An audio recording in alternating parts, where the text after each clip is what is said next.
Nobody expected the aftermath to be more explosive than the match itself.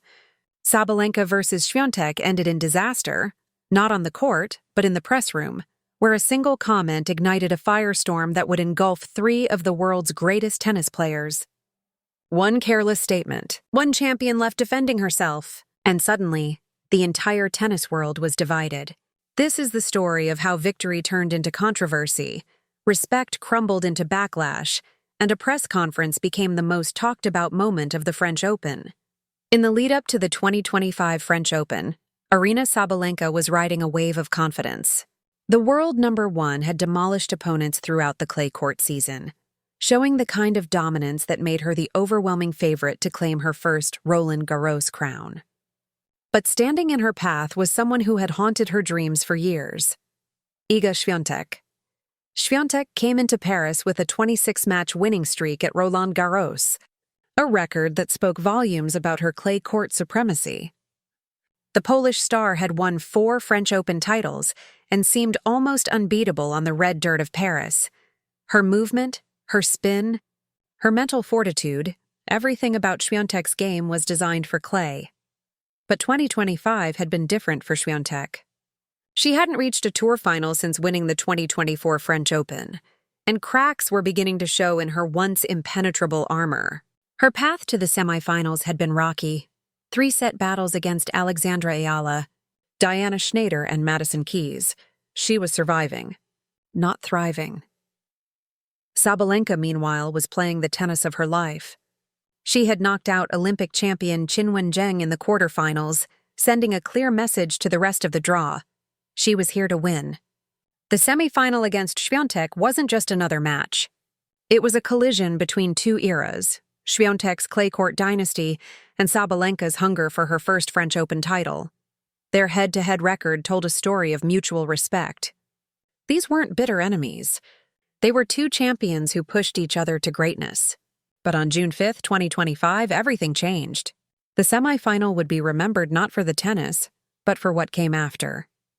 When they walked onto Court Philippe Chatrier that Thursday afternoon, the atmosphere was electric.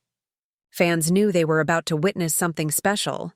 What they didn't know was that this match would spark a controversy that would dominate headlines for weeks, drag a third player into the crossfire, and force one of them to issue a public apology.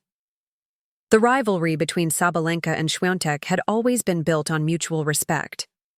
They praised each other in press conferences. They acknowledged each other's strengths.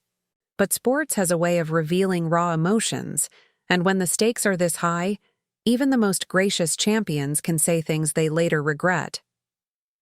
As the match began, both players knew what was at stake. For Świątek, it was about extending her legendary Roland Garros streak and proving she was still the queen of clay. For Sabalenka, it was about ending that streak and taking one more step toward the title that had eluded her for so long. But neither of them could have predicted that the real battle wouldn't happen on the court. It would happen in the press room, on social media, and in the court of public opinion.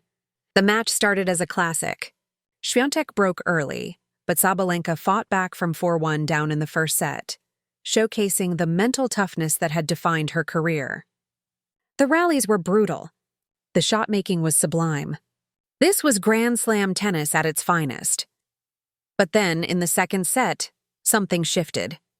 There was a heated discussion with the umpire over line calls. Świątek felt the umpire was treating her unfairly, coming down to check marks when Sabalenka requested it, but refusing to do the same for her. The frustration was visible on her face. She said later in her press conference that the umpire had been convincing me that I only came there because I saw that my return was out, when she genuinely believed. The mark was out. It was a moment of controversy that could have derailed either player. But Sabalenka kept her composure. She held her serve. She kept hitting those massive forehands. And slowly, methodically, she began to break down Świątek's defense. Then came the third set. A set that would be remembered for all the wrong reasons. Sabalenka won it 6-0. Not 6-4, not 6-3, 6-0. It was a complete collapse from one of the greatest clay court players in history. Świątek, who had won 26 consecutive matches at Roland Garros, who had dominated this tournament for 4 years, suddenly couldn't win a game. The backlash was swift and brutal. Tennis fans flooded social media calling Sabalenka bitter, disrespectful, and classless. The hashtags started trending. The think pieces were written. And suddenly, Aryna Sabalenka, one of the most beloved players on tour, had become the villain of the French Open. One fan wrote on Twitter, "That's so disappointing and unnecessary from Sabalenka. I do understand her frustration, but this wasn't good." Another added, "So disrespectful to Gauff. Not a good look." The criticism kept pouring in. One particularly harsh comment read, "Can you imagine Carlitos or Sinner saying anything like this? Same for Rafa or Roger? Jesus. This Sabalenka woman is an insult to tennis." It was the comparison to the sport's greatest champions that stung the most. Would Federer have ever diminished an opponent's victory? Would Nadal have suggested someone else deserved to win instead of the actual champion? But the most painful part? Świątek was dragged into a controversy she never asked for. She hadn't said anything. She hadn't done anything.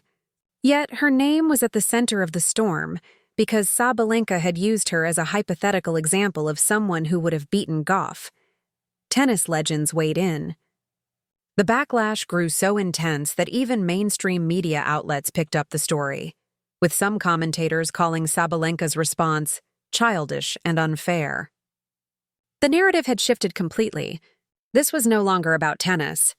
It was about sportsmanship, respect, and how champions should conduct themselves in defeat. What made it worse was the timing. Gauff had just become the youngest American to win the French Open since Serena Williams in 2002.